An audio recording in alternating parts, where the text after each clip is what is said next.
ஹரிஷ் கல்யாண் மற்றும் MS பாஸ்கர் நடிப்பில் விறுவிறுப்பான பார்க்கிங் திரைப்படம் இப்போது உங்கள் டிஸ்னி பிளஸ் ஹாட்ஸ்டாரில். ஜனவரி 7 மற்றும் 8ஆம் தேதி உலக முதலீட்டாளர்கள் மாநாடு சென்னையில் நடக்கிறது. 30க்கும் மேற்பட்ட நாடுகளில் இருந்து 100க்கும் அதிகமான வளரும் முதலீட்டாளர்கள் பங்கேற்பதற்கான வாய்ப்பை தமிழ்நாடு வழங்குகிறது. வர விரும்புவோர் கீழே குறிப்பிட்டுள்ள இணையதளத்தில் பதிவு செய்யவும். இந்த கோலங்கள்ல தோழரா வரீங்கல்ல, நீங்க நடிக்கக்கூடிய அந்த காட்சிகள் எல்லாம் பார்ப்பேன். என் கையை நீங்க வசனம் பேசும்போது ரீ ரெக்கார்டிங் வாசன்னு ஆசைப்படுவோம் ஆதவன் அப்படின்னாரு.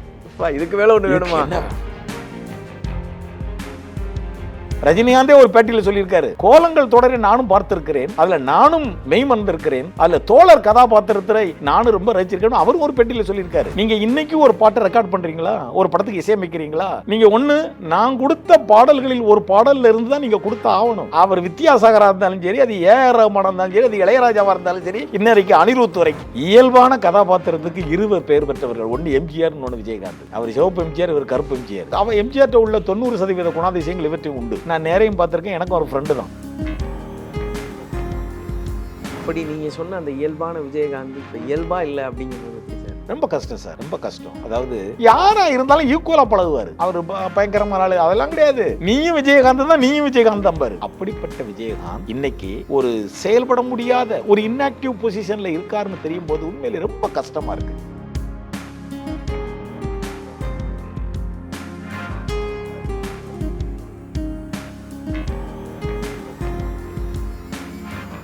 எப்போதுமே கவிஞர்கள் கண்ணதாசன் இல்லை அப்படிங்கிற ஒரு வருத்தம் நமக்கு இருக்கு. ஆனா அவர் தொடர்ந்து வந்த வாலி அவர்களும் வைரமுத்து அவர்களும் நா. முத்துக்குமார் அவர்களும் பல கவிஞர்கள் இதை பார்த்துருப்பாங்க.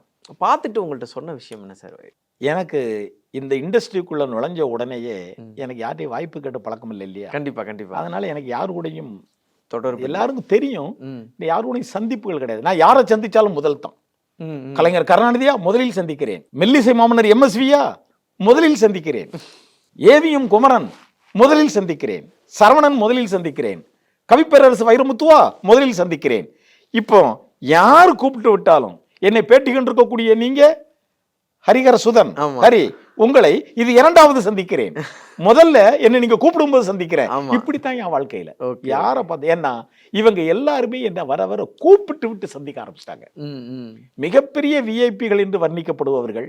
என்னால நானும் இவங்களெல்லாம் பாப்பனான்னு ரசிச்சிருப்பேன்ல, அவங்க எல்லாரையுமே நான் யாருமே வீட்டு வாசலில் காத்து கிடக்கும் அளவுக்கு என்னை தமிழ் தாய் விட்டுவிடவே இல்லை. அவர்கள் ஒன்று என்னை தேடி வருவார்கள், இல்லை என்றால் என்னை அழைத்து விடுவார்கள். அப்ப நான் வந்து அவங்களை சந்திக்கிற வரைக்கும் அவங்க காத்துக்கிட்டு இருப்பாங்க. அவங்க எல்லாரும் என்னை சந்தித்து பேசுவதற்கு காரணமாக இருந்தது இந்த அமுதகானம். கண்டிப்பா தோழராக இருக்கும்போது ரசித்திருக்கிறார்கள். ரஜினிகாந்தே ஒரு பேட்டியில் சொல்லியிருக்காரு, கோலங்கள் தொடரை நானும் பார்த்திருக்கிறேன், அதுல நானும் மெய்மறந்திருக்கிறேன், அதுல தோழர் கதாபாத்திரத்தை நானும் ரொம்ப ரசிச்சிருக்கேன். அவர் ஒரு பெட்டியில சொல்லியிருக்காரு. ஆனா அமுதகானத்துல தான் என்ன கூப்பிட்டு விடுறாங்க. ஓகே, யார் சார் ஃபர்ஸ்ட் உங்களை கூப்பிட்டது? அந்த கூப்பிட்டு பாராட்டுறது சந்திப்பு. அதாவது இதை இப்படி சொல்றதை விட இது இன்னொரு பணியில சொல்றேன் பாருங்க. அமுதகானம் மெகா டிவில சூப்பர் ஹிட்டா போயிட்டு இருக்கு. நான் எப்பவுமே பழைய பாடல்கள்னு சொல்ல மாட்டேன், பொற்கால திரை இசை பாடல்கள் தான் சொல்லுவேன். அது பழசு கிடையாது. கண்டிப்பா எப்போதுமே அது பொக்கிஷம், அது எப்போதுமே பொக்கிஷம். அதை வேணா தமிழ் இலக்கியம் சார்ந்த ஒரு வார்த்தையை சொல்லிக்கிறேன். அதாவது பழஞ்சொல், தொன்று தொட்டு வழங்கும் சொல், பழம்பெரும் சொல், இது மாதிரி 34 வார்த்தைகள் தமிழ்ல இருக்கு. அப்பா, இந்த 34 வார்த்தைகளும் எதை குறிக்கிறது என்றால் அம்மானை அப்படிங்கக்கூடிய ஒரு வார்த்தையை குறிக்கிறது. அதுல இந்த 34 வார்த்தைகளும் பழமையை சுட்டுவதாக விளங்கக்கூடிய ஒரு மேட்ரு.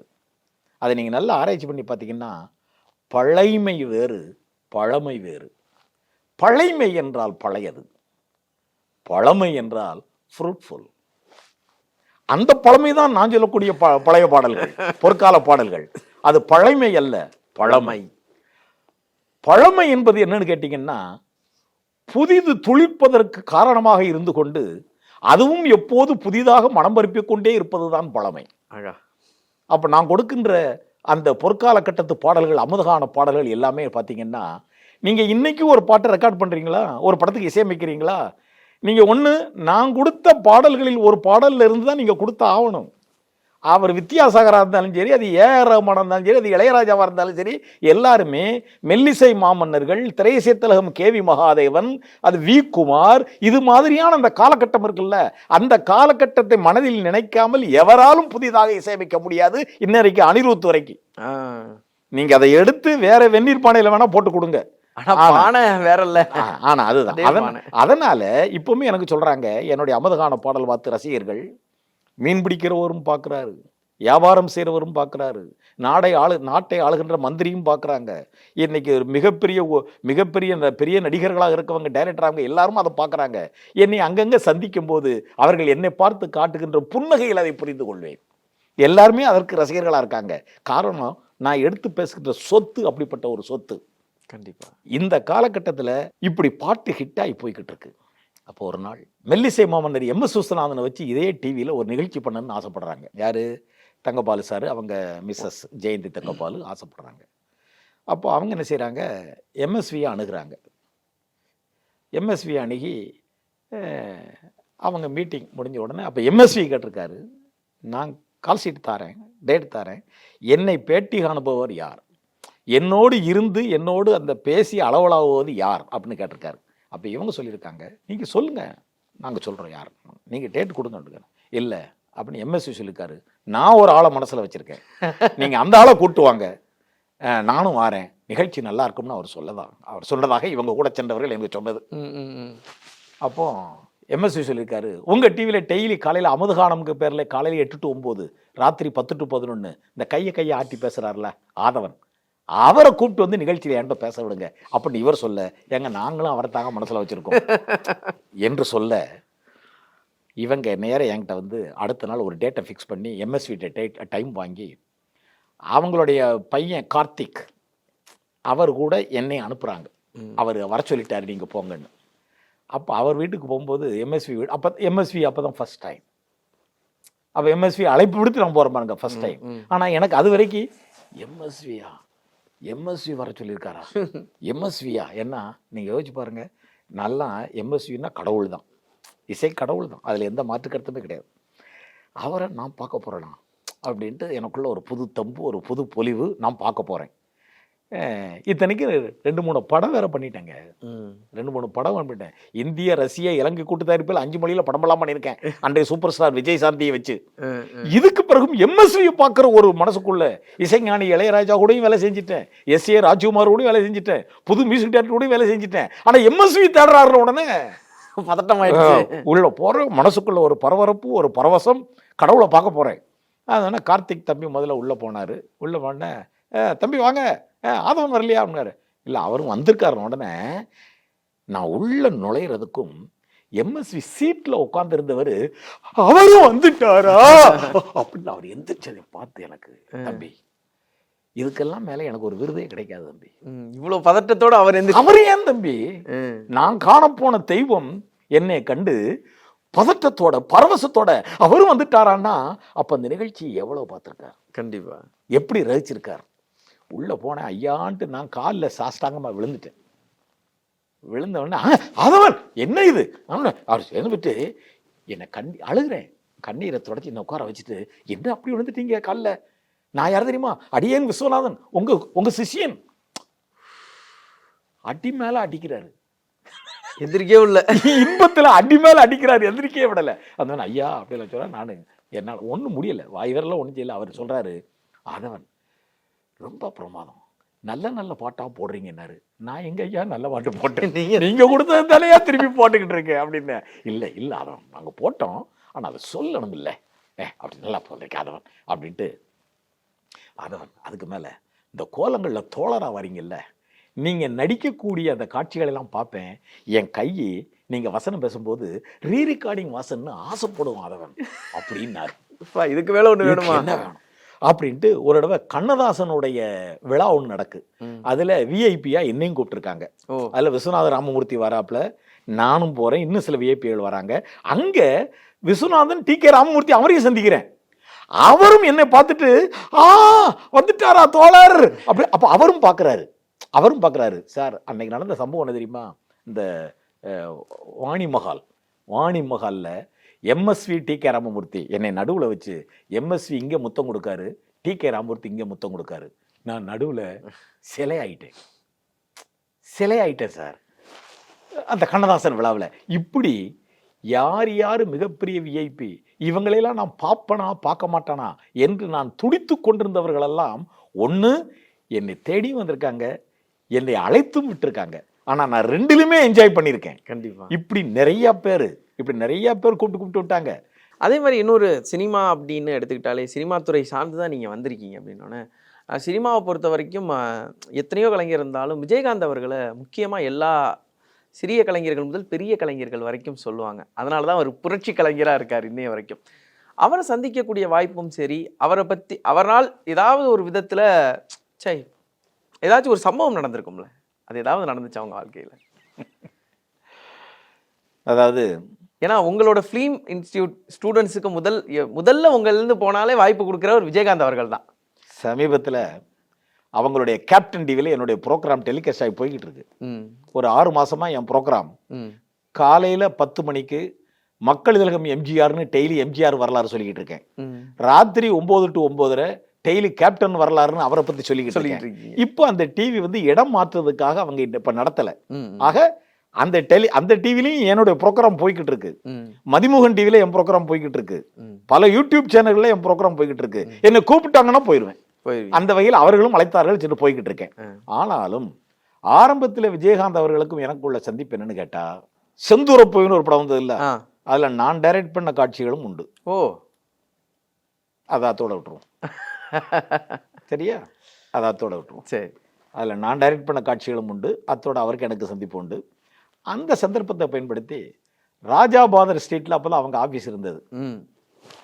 அப்போ நான் விஜயகாந்தை பார்க்க போயிருக்கேன். விஜயகாந்தை பார்க்க போனா நான் இப்படி ஒரு சேரில் உட்காந்துருக்கேன். விஜயகாந்த் அந்த டோர் வழியே வெளியில் வருவார். நான் உட்காந்துருக்கேன். நானும் உட்காந்துக்கிட்டு பார்க்குறேன். அப்போ என் பக்கத்தில் ஒருத்தர், சார் அவர் எப்போ வருவார் அப்படின்னு.